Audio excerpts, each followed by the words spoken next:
네, 어서 오세요. 지난 한 주간 편안하셨어요? 반갑습니다. 다작의 5분 한류학교실에 오신 것을 환영합니다. 어서 오세요.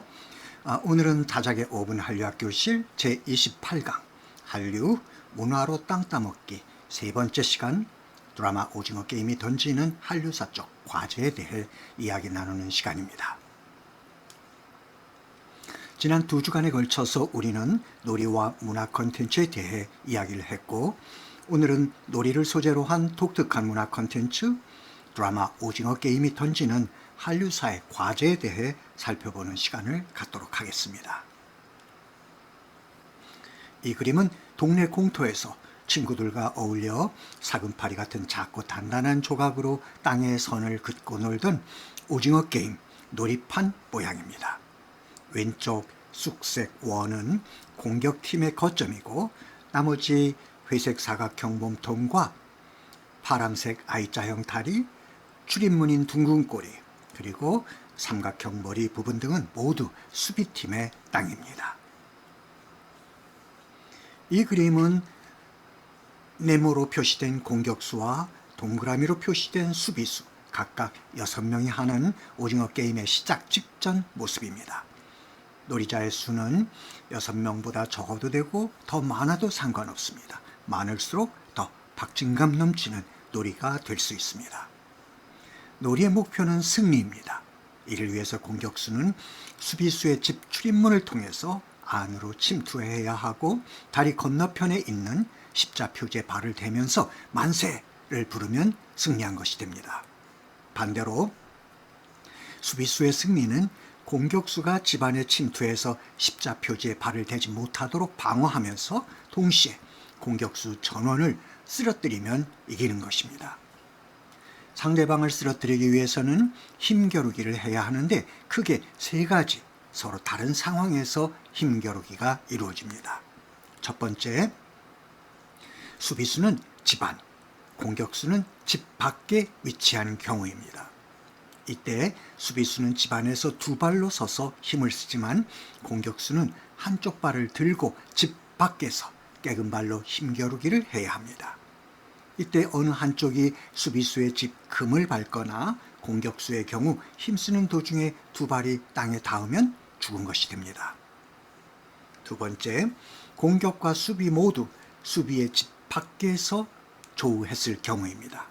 이때는 공격과 수비 모두 깨금 발로 힘겨루기를 해야 합니다.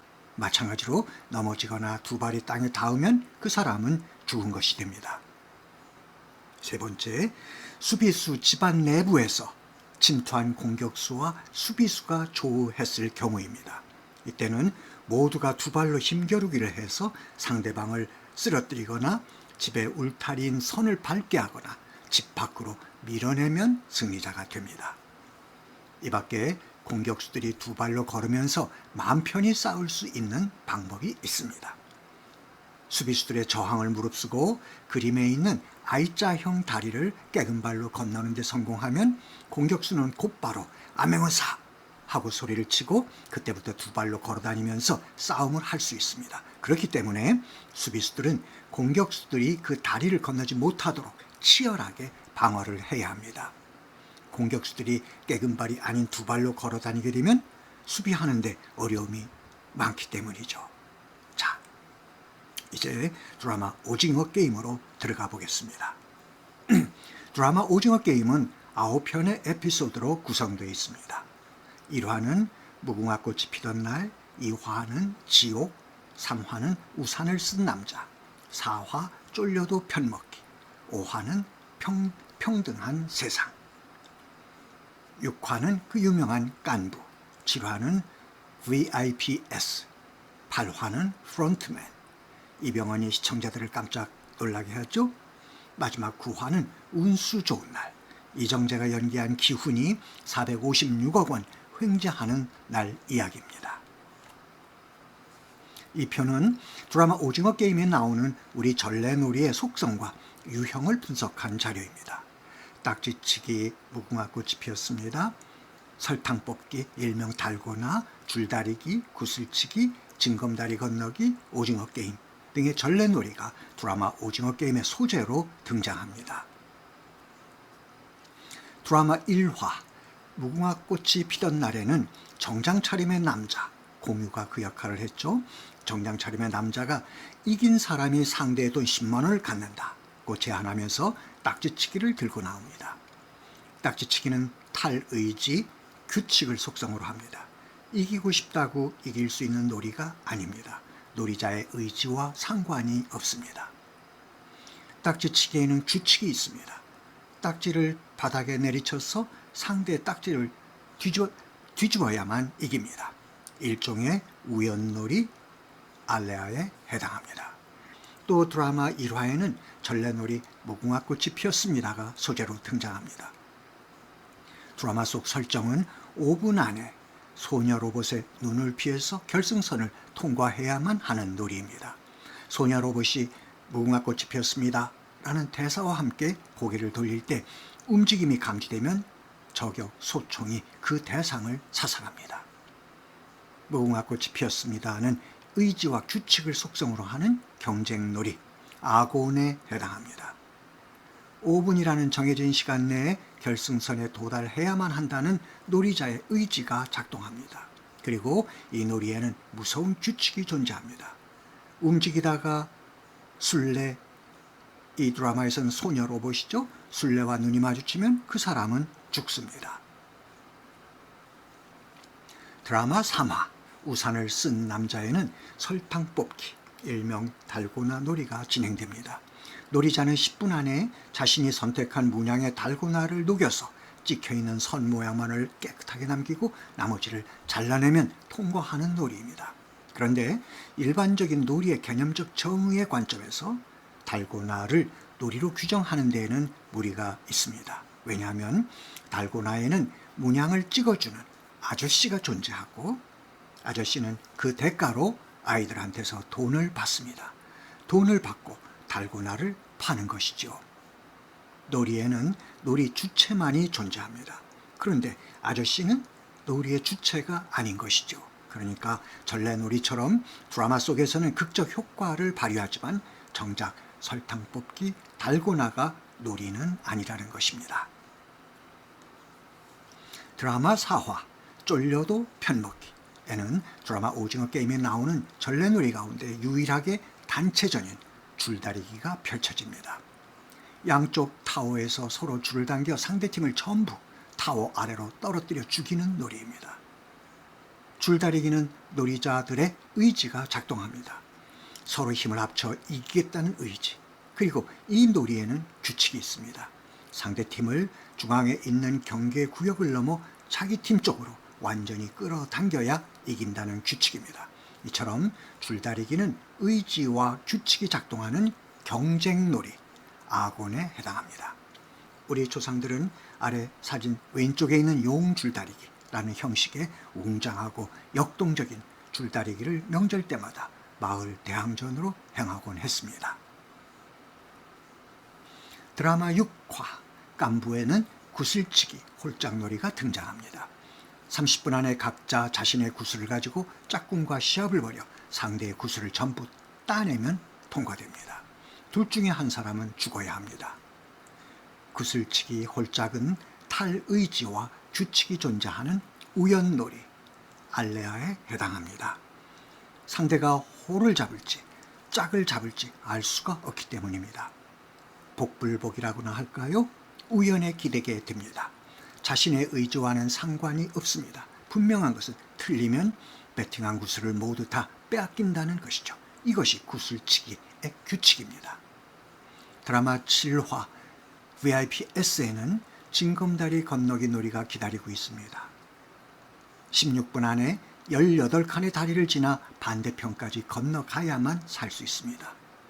건너지 못했다고 하는 것은 높은 다리 위에서 떨어져 죽었다는 것을 의미합니다. 이것이야말로 정말 복불복 게임입니다.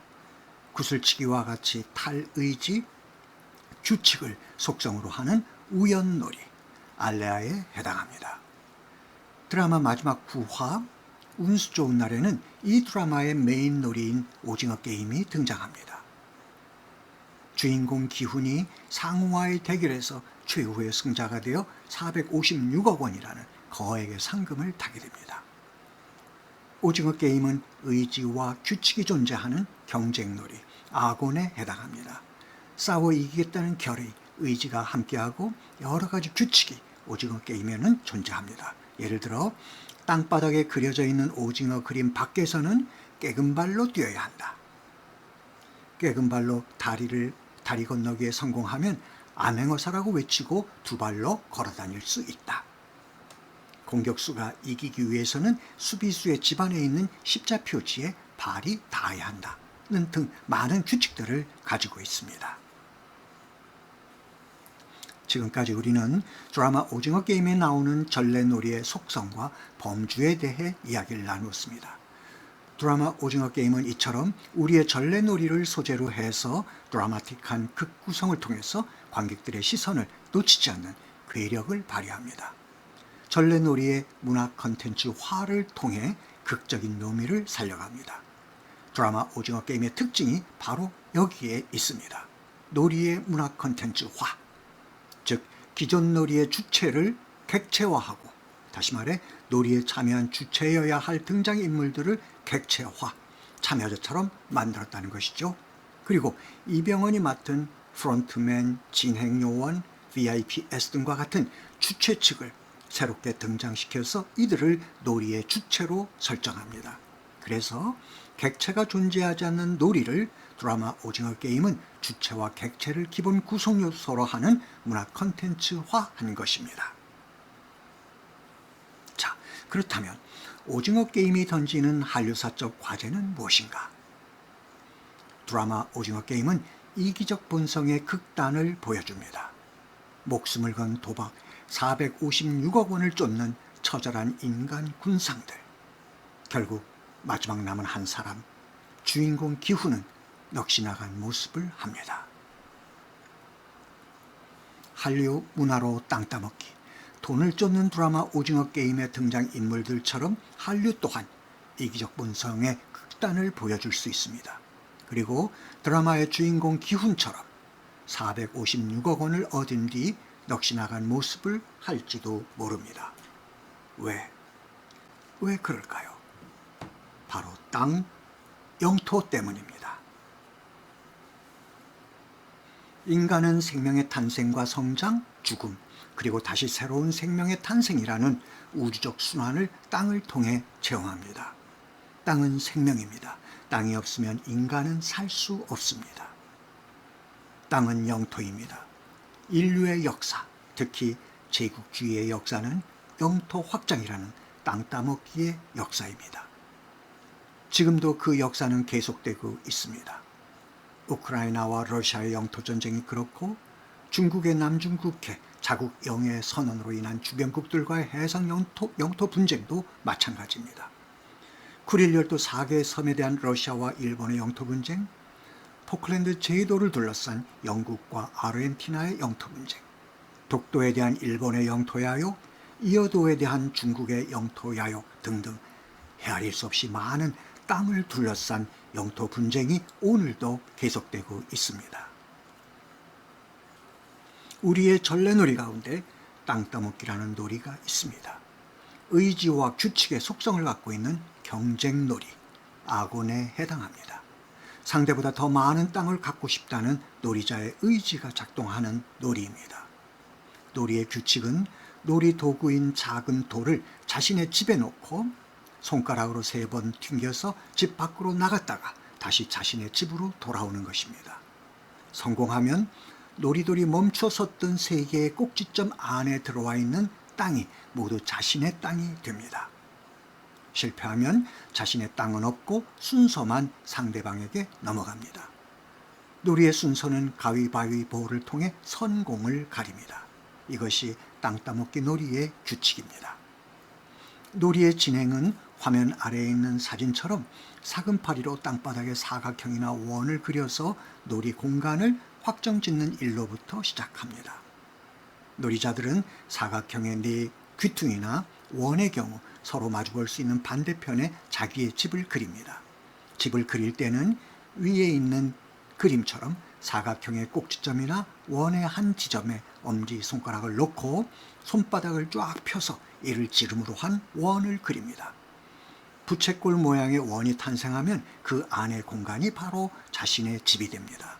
자신의 영토가 됩니다. 그러니까 집의 넓이가 손바닥의 크기에 비례하겠죠? 해서 아이들은 집을 그릴 때 마치 자기 손바닥을 찢듯이 쫙 펴서 집을 그립니다. 재미를 위한 놀이지만 여기에도 놀이자의 이기적 본성이 작동합니다. 이처럼 땅 따먹기 놀이는 땅에 대한 인간의 욕에 기반하고 있습니다. 더 많은 땅, 더 넓은 땅을 갖고 싶어하는 인간의 욕망에 기반을 두고 있습니다. 중국 전국시대 제자 백가 사상가였던 고자는 식욕과 성욕을 인간의 본성이라고 이야기합니다. 식욕은 생존을 위한 욕이고 성욕은 종족 보존을 위한 욕입니다. 자연을 만인에 대한 투쟁 상태로 상정한 16, 7세기 영국의 토마스 홉스는 욕을 자신의 생존과 번식을 위한 것이라고 주장합니다. 곧 생존은 식욕, 번식은 성욕에 해당합니다. 고자와 홉스의 생각이 서로 일치하고 있음을 우리는 확인할 수 있습니다. 생존은 식욕과 직결됩니다. 식욕은 땅과 연결됩니다. 그렇기 때문에 땅은 이기적 본성의 발로인 인간의 욕이 작동하지 않을 수 없는 생명의 근원입니다. 한류는 문화로 땅 따먹기입니다. 문화 영토를 확장해가는 문화 현상입니다. 그 과정에서 드라마 오징어 게임처럼 인간의 이기적 본성의 극단이 드러날 수 있습니다. 문화 제국주의적 색채를 띌 수 있습니다. 이 그림은 7강 구조주의에서 본 한류편에서 설명드렸던 한류의 신화 구조입니다. 한류 현상에는 이미 문화 제국주의적 색채가 들어와 있습니다. 우리가 그런 의도를 가졌건 아니건 그것은 중요하지 않습니다. 한류의 수용자가 그렇게 느끼면 그런 것입니다.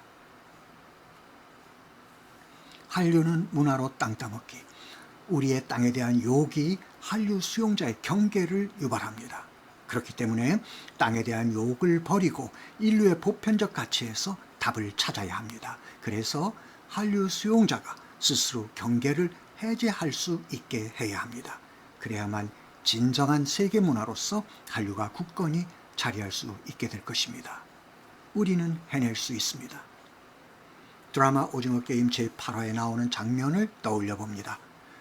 졸고 있는 상우를 해치려고 주인공 기훈이 주머니에서 칼을 꺼내들고 조심스럽게 그에게 다가갑니다. 그때 과다출혈로 정신이 혼미해져가는 위중한 상태의 어린 새벽이 기훈에게 말합니다. 그러지 마. 아저씨는 그런 사람 아니잖아. 우리는 그런 사람이 아닙니다.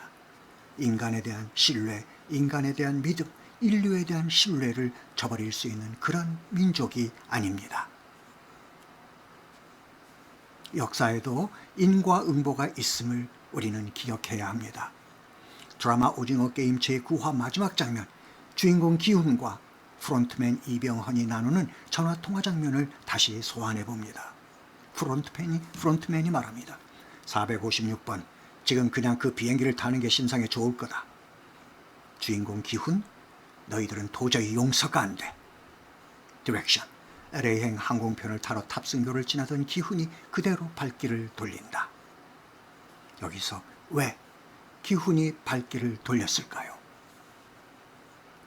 1990년대 일본의 포스트 트렌디 드라마가 보여준 반시장적 정서가 일들을 아시아 시장에서 버림받게 했던 것처럼 시장의 복수는 언제든지 다시 일어날 수 있는 개연성을 갖고 있습니다.